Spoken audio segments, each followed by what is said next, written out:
আসসালামু আলাইকুম। আমি শাহনাজ কবির। আজকে আপনাদের সাথে শেয়ার করব গরুর ভুঁড়ি রান্না। আর এই গরুর ভুঁড়িটা যেহেতু সামনে আসছে কোরবানির ঈদ, এটা হয়তো অনেকেই পছন্দ করেন।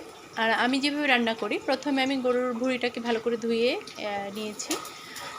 এখন আমি এটাকে কিছু তেল চুলাতে দিলাম, দিয়ে একটু পেঁয়াজ দিয়ে ভাজা ভাজা করে তারপর হচ্ছে হলুদ মরিচ ধনিয়া, তারপরে আদা রসুন, অন্য ধরনের যেই গরম মশলাগুলো আমরা খাই সচরাচর, ওগুলো সবগুলো একসাথে দিয়ে একটু ভেজে নিচ্ছি। একটু ভাজা ভাজা হয়ে আসলে আমি এর মধ্যে একটু পানি দিব, হালকা একটু পানি দিয়ে নিব। পানি দিয়ে এটাকে ভালো করে জাল করে নেব।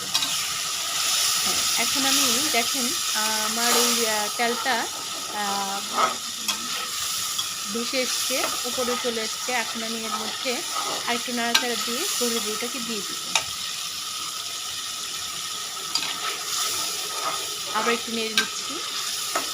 নেড়ে আমি গরুর ভুঁড়িটাকে এর মধ্যে দিয়ে দিব। আগে থেকে কেটে ধুয়ে রাখা যে গরুর ভুঁড়িটা ছিল সেটা দিয়ে দিলাম। এখন আমি এটাকে একটু নেড়ে দিব, নেড়ে ঢেকে দিব, ঢাকনা দিয়ে ঢেকে দিব। কিছুক্ষণ পরে যখন আমার এটা ভালো করে সেদ্ধ হয়ে আসছে, মানে এটা যতক্ষণে একটু নরম হয়ে এসছে, তারপরেও আমি এটার মধ্যে বেশ কিছু ঝোল দিয়ে দিব। ঝোল না দিলে এটা সেদ্ধ হবে না ভালো করে, ঝোল দিয়ে দিলাম। এখন আমি এটাকে বেশ কিছুক্ষণ, প্রায় 1.5-2 ঘন্টার মতো সেদ্ধ করে নেব। আমার এটা সেদ্ধ হয়ে গেছে। এখন আমি এটাকে আস্তে আস্তে, এখন জালটাকে, চুলার আঁচটাকে কমিয়ে দিলাম। কমিয়ে দিয়ে আমি এখন এটাকে নাড়াচাড়া করছি। আবার একটু ঢেকে দিয়েছিলাম, ঢাকনাটা খুলে আবার একটু নেড়ে দিচ্ছি। এ পর্যায়ে আমার এটা হয়ে গেছে, কিন্তু আমি এটাকে আর বেশি টানাবো না। আর হচ্ছে এখন আমি এটাকে, যেহেতু আমার অনেকটুকু ভুঁড়ি রান্না হয়েছে এখানে, আর আমার এর মতো করে যদি কেউ করতে চান করতে পারেন। আর আমার এই চ্যানেল যদি কেউ নতুন হয়ে থাকেন, প্লিজ সাবস্ক্রাইব করে দেবেন, বেশি বেশি করে কমেন্ট করে শেয়ার করে দেবেন।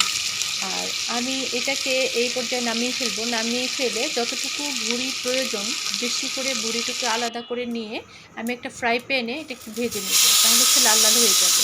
আর এরকম করেই আপনারা করতে পারেন। করলে দেখা যাবে যে আপনাদের পুরো ভুঁড়িটাকে একবারে জাল দিতে হবে না, আর হচ্ছে ভাজা ভাজা করতে হবে না। বেশি ভাজা ভাজা করলে খেতে একটু কেমন যেন হয়ে যায়।